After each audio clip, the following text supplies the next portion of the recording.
Hi, everyone. Welcome to the Calgary Business Podcast powered by Sonic Coaching. I'm your host, Oliver Basner. And I'm actually quite excited to be sitting here with the president and CEO of OPA. It's Simran Singh. First of all, welcome to the show. Thank you, Oliver. Good to be here. So those of you that don't know anything about Simran, he first joined OPA, and it's OPA of Greece is the official name, but everybody calls your franchise OPA, as the member of the accounting team back in 2014, and has since held multiple leadership roles in the organization. He's also a multi-unit franchise operator, so you're getting it from both sides. You're the franchisee, and you're also the CEO, in charge of the franchise. And you acquired, I believe, your first franchise was in 2021. Is that correct? That is correct. The statement that you said is 100% correct. I started with OPA of Greece as a franchise accountant back in 2014. The first location that we acquired was back in 2021, right after COVID. And how many franchises now do you have? Yourself? We have myself, along with my partners, we have 5 locations. The most recent one we have opened last year in December in Edmonton. That's in the West Edmonton part. Excellent. So before we jump into OPA, let's talk about you. So you didn't grow up in Canada. So tell us a little bit about where you grew up and what was that like? Absolutely. I grew up in a very small village back in India. That's where I spent my early childhood days before moving to the big city. I would be around 10 or 11 years old back then. Right. That was the first big move from the village to the city. And I grew up in the city. I finished my education, Bachelor of Commerce in Accounting back in India in that city. Right after that, I went into workforce. I worked as a food and beverage cost control assistant. So from day one, I was always involved into the hospitality, the food and beverage sector. Always fascinated by the work, right. the folks that behind the scene that make things happen. Right. So I always had that interaction with the staff, with the customers. So that brought, when I moved here to Canada, I always had that in me to work in a food and beverage industry. So that led my joining or my career in OPA Greece back in 2014. But yes, I didn't grow up here in Canada. I'm born and raised back in India, and I moved to Canada in 2012. Oh, okay, excellent. No regrets? No regrets. Sometimes I do joke, that I watch too many Hollywood movies. My dad was in the U.S., so we always talked over the phone back then when the STD and the international calls over the phone. So I wasn't seeing the picture from the other side. Right. It was always over the phone. He was explaining, talking about the Statue of Liberty, the New York. So I heard over the phone, and then I watched too many Hollywood movies, and I was always fascinated. One day I'll go back. I'll go to U.S.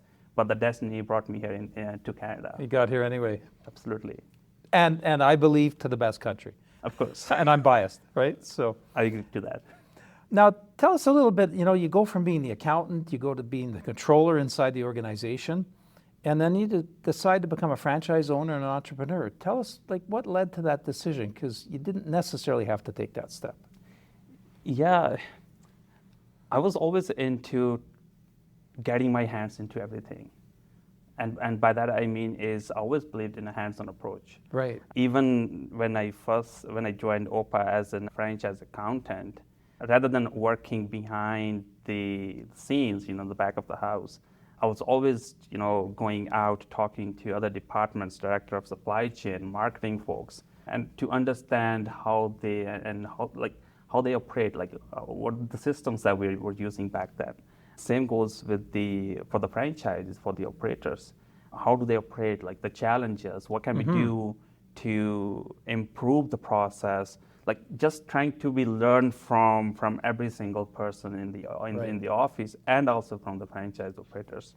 So for me from franchise accountant and then the assistant controller and then the financial controller, in between I also did some bookkeeping for the franchise locations. Oh, okay. So I got an additional experience from the franchisor side, and also looking at the books of the franchisees in terms of numbers, in terms of what goes into the business, what comes out.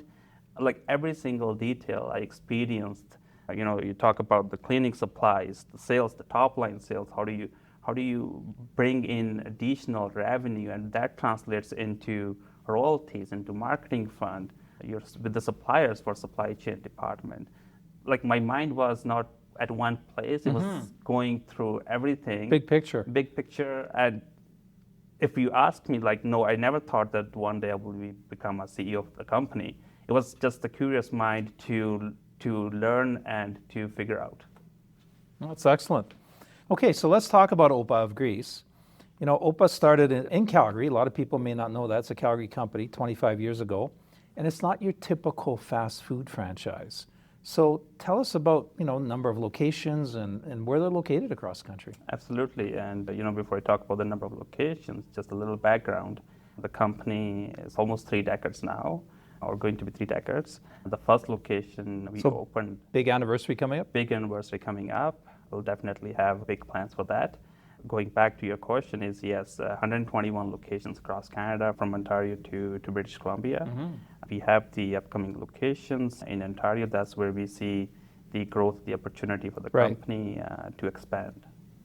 Excellent. And so not stopping is what I'm hearing, continuing to expand? Absolutely not. We are in the business of opening good franchise locations with good franchise partners, and we'll continue to do so. That's great. Now, I know you're not a typical fast food franchise, so how are you different than everyone else? OPA is not a typical, that's true, that's 100% true. The way we, if you have eaten at one of our locations, you can see the big difference between us and some of the big international QSR brands. Right. We provide a great value, a great food, great atmosphere to our guests. When I talk about the great food, it's the fresh quality ingredients, Mediterranean flavors, something you don't feel bad about. It aligns with the lifestyle that we see that people are getting into. I'm not saying talking about the big brands. They have done a tremendous job. They've built a great value, great brand, international brands. Yes. So they've done a pretty good for themselves. But what I'm trying to say is, OPA is not, we're not trying to be everything to everyone, right? Right. So we know that our market is this, which is to serve quality and great ingredients to our guests. Right. Yeah, I have kind of a little bit of a joke, but I have a friend of mine who came from overseas, from the Mediterranean area, and he said one day, he said, everybody talks about getting on this Mediterranean diet. He says, where I come from, we call that food. Right, and everybody laughed because, of course, right, it's healthy, it's fresh, fresh vegetables, and there's just it's a very healthy choice, and yet tasty at the same time, right? Absolutely. Yeah. So, how's the brand evolved over the years, and sort of what are the priorities moving forward? In terms of moving forward, we talked earlier is to continue to grow in Eastern and in Atlantic provinces. That's where we see our growth is going to come from. Right. If we talk about Western Canada, we have a number of locations, 121 locations across from Ontario to BC. The majority are in Alberta and in BC. So going forward, that's where we'll see in terms of the growth, in terms of expansion for the company. In terms of involvement, technology does change the way you operate. We are seeing the next generation of business owners are taking part as a franchise owners. So we are working with the generation that use the new technology or AI. Like they're not dependent on the traditional business B2B skills. They bring different skill set. So it's very interesting to see from their perspective what they're doing at the ground level, at the store level, to continue to grow with the company and to continue to expand. Now that technology could be using ChatGPT or having AI models assisting with them analyzing the financial statements, for example, and see what will work, or analyzing the KPIs. In terms of marketing tools, you have done this promotion, you have done X, what is the result? So there are tools that are utilizing to get the best value out of their business and out of their profit and loss statements. Yeah, and as an accountant, you know that data is, analyzing that information is always critical, right? 100%. If you don't know your numbers, you don't know your business. You're running it in the dark, I always say. Absolutely. Right? So now, we know that transportation costs, food costs, labor costs, everything has increased over the last few years. I'm guessing margins are getting squeezed, even in your business. what have you been able to do to ensure the franchisees continue to thrive and that OPA continues to thrive? Margins are definitely not where they used to be when I first started with the company. I used to hear, numbers that if I say today, you will be laughing at me. So I know the reality has changed from 10 years ago, and I know that the reality will be different 10 years from now. For OPA as a company is to continue to invest in the technology, continue to explore new opportunities or do the menu engineering, like where we can add value for our guests and provide good return on investment to our franchisees. So that's what we focus on as we continue to grow. Right. Excellent. You moved from the accounting side to the CEO. What would you say one of your challenges was? So for our listeners that, are maybe thinking about making a similar move, or they're making a move from, being the doer, so to speak, to being, a leader. What's been one of those challenges that you've had to deal with? As a leader, as a CEO of the company, you're always going to have big challenges, big issues, big problems. And it's okay to be, not knowing everything, but you have to trust your team. You have a team and that supports you as a leader. And it goes both ways. You have to support your team. You have to invest in your team, in their learning. And, there's no book. Like the challenges you will be facing, something is happening. How will you make a decision? You have to make a decision to the best of your abilities. And you have to trust that decision. And if the decision is wrong, you learn from it, and then you work with something that will work for that situation. The challenge, I would say, is not knowing everything, but again, you have to trust the team that knows they're experts, supply chain, marketing, and you have to believe in them. Right. Yeah, we're going to talk about that a little bit in a minute, about the continuous learning and the education, which you mentioned for your leadership. You've got 121 franchisees. How do you keep 121 franchisees happy? That's got to be the toughest job there is. They all have, different interests, different ideas. Like, how do you facilitate that? How do you keep them all happy? I don't think I can keep everyone happy, but as long as they're making money, they will be happy. They'll be happy. No, that's a joke. Of course, yeah. We do, the one thing that I believe in is open communication. So my phone line, my door is always open for our franchisees. They know whom to reach out when they need support and help. But I'm always listening. I'm always in the office visiting or going out and visiting locations. So the more you connect with your franchises, the more you know about their challenges, day-to-day tasks or operational issues. Like I said earlier, for even when I was in the accounting as a franchise accountant or even as a financial controller, I always connected with the franchise, not just from the accounting, from the numbers side, but also from the operational. Like, what can we do? What are the challenges? Just being curious to find out what is working and what is not working. After the piece of equipment, if it's cost you X amount, can we look at the alternative options? Even I would never say it's not my job. I'll go out, I'll take a look and see what works out and what doesn't work out. It doesn't. It costs you your time for sure, but I'm always into learning new, and if I can help one franchisee, I feel good about that. Right. And of course, helping one might help all 121 in some cases. 121, absolutely. So, when you're talking to these franchisees and you're out in the field, because, I really believe, when I've led teams in the past, being in the field is where I learned everything, right? It's the front line that will tell you what you're doing right and wrong. And, when I hear you talk, does that also help you decide strategy for the company then? When when you're back in the office and your leadership team is, deciding on strategy moving forward? Absolutely. It does help us to understand the challenges. The ground reality sometimes is different than what you see in the boardrooms. Right. So the decisions we make at the head office should be in the best interest of our franchises and our guests. Right. So if something that we decide in the office will work, may not work at the store level.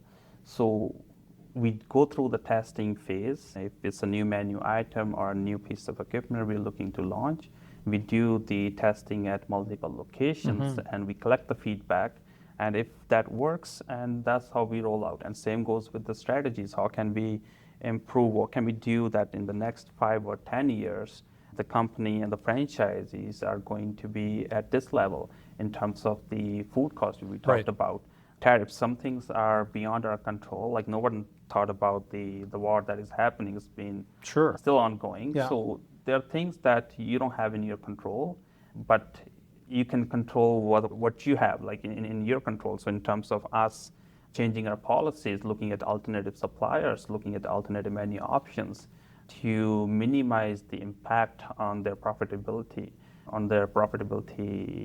reduction. So things that we do consider, and that does help us to plan, to strategize our expansion or our goals. Right. So let's talk about your franchise partners. If somebody's listening right now and potentially they want to, maybe they're thinking, I want to be an entrepreneur and maybe the franchise model is a good model for me. How do they become a franchisee? What does that look like? And, I'm guessing if it's in Ontario, Atlantic Canada, it's probably a really good thought right now. Absolutely. And if you're the one that is having this thought, reach out to me, reach out to our team, and we will in touch with you. Jokes apart, but going back to the question, the process is very simple and straightforward. You go to our website, fill out the application, and then our development team, they'll reach out, they'll contact you and set up a call. We call a discovery day. So we'll collect your information. You will get to know about the company, who we are, and how we operate. And then moving forward, you meet with the rest of the team, the directors in the company, and myself. It gives the opportunity to the candidate to interview us, and also at the same time for us whether the potential candidate is a good fit for the brand, right? Of course. And we're looking at a long-term relationship, so both have to be comfortable moving forward. Franchisee is not for everyone. There are certain things you can and cannot do, right? So if you're looking to bring your own menu item, looking to cook something that is not on the menu, this may not be the good opportunity for you, right? So you have to understand the franchising model before you commit your investment. So that's the very basic process, to become a franchisee. At the end of the day, I personally encourage all potential candidates to do their due diligence, go through the numbers multiple times, look at the options, worst case scenario, best case scenario, break-even point, right? So do your analysis, sit down with the planner, do a business plan, and see if whether this is for you. And the other aspect is also the commitment. You're not going to be there from 9 to 5. The schedule is not fit for 9 to 5, right? So you need to be available from opening to closing. What happens if your opener, the staff who's supposed to open, calls in sick? Well, you're the backup, right? So you're the backup, right? So you have to step in and be ready to open the location at 10 o'clock because your customers, they'll show up at 10 o'clock. They're waiting for you, right?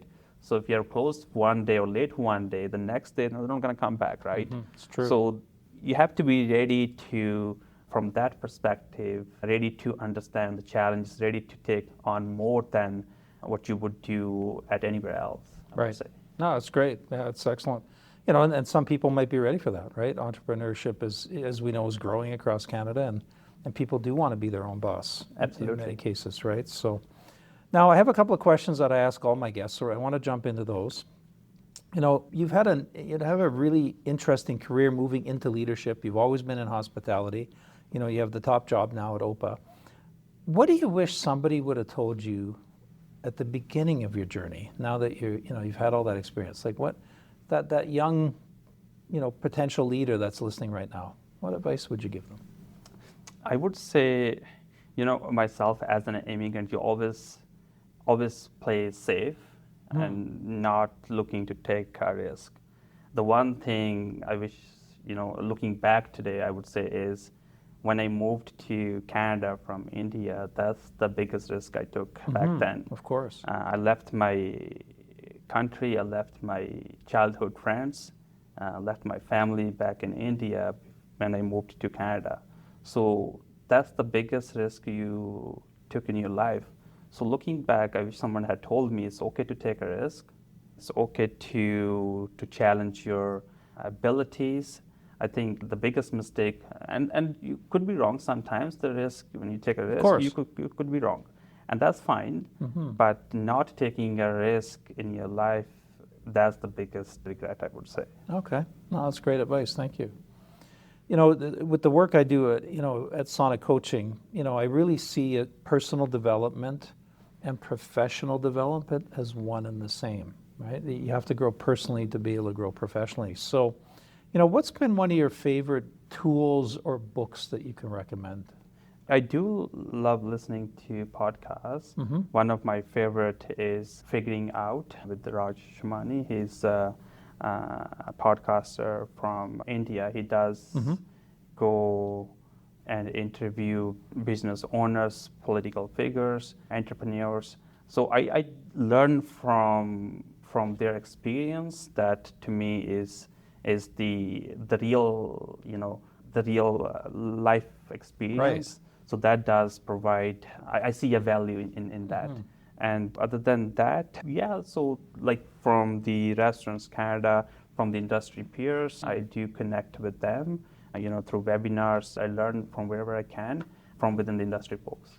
So stay connected. Connected with the industry peers from other organizations, other companies, QSR brands, just stay connected with them. Yeah. And I'm guessing when you do that too, you're less, you'll reduce the amount of mistakes you make because some of them have made the mistakes and they'll share that knowledge with you. Absolutely. Yeah. It just eliminate the additional time. Exactly. Fast track, right? So, I have the CEO sitting here of OPA of Greece. I have to ask this question. Now, you don't have to answer it if you don't want to, but, I'm curious, what exciting things can our listeners look forward to? Is there any new menu items, any secrets you can share about what's coming? Absolutely, and new menu items, new partnerships. So you will be. I cannot. My team will be a little upset if I tell me what it is. If I mention this today. It's only you and me here. Absolutely. So wait until the next Tuesday. So that's the big news coming up. Okay. You will hear in the media as well. And in terms of the new menu items, we're always working on new items, right? The next one we have in the pipeline is. It's too early for me to name those things. Sure. But we are working on them, and we're planning to launch the next couple of months. So some new food items coming. Absolutely. That's great. That's always exciting, right? People want to try new things. Absolutely. And as a company, we owe to our franchise, to our guests, to provide them with the new offerings, new experience, and then to see, what the reaction is. Always learning and always moving forward. Excellent. Well, I've really enjoyed our conversation. I mean, you've shared quite a bit of wisdom and nuggets and, even that taking risks. I love that, right? Like, to a new immigrant listening, you're right. The biggest risk they've already taken. They're already here, right? So why not take a few smaller risks? And sometimes it works out and sometimes it doesn't. So I love all the sharing and all the information and the wisdom that you shared with the listeners. So thank you for that. Thank you for being here. Thank you. Thank you for having me here. So you've been listening to the Calgary Business Podcast powered by Sonic Coaching. I'm your host, Oliver Basner. And I've been talking to the president and CEO of OPA of Greece, Simran Singh. And, watch for our next podcast in a couple of weeks. Thanks, everyone.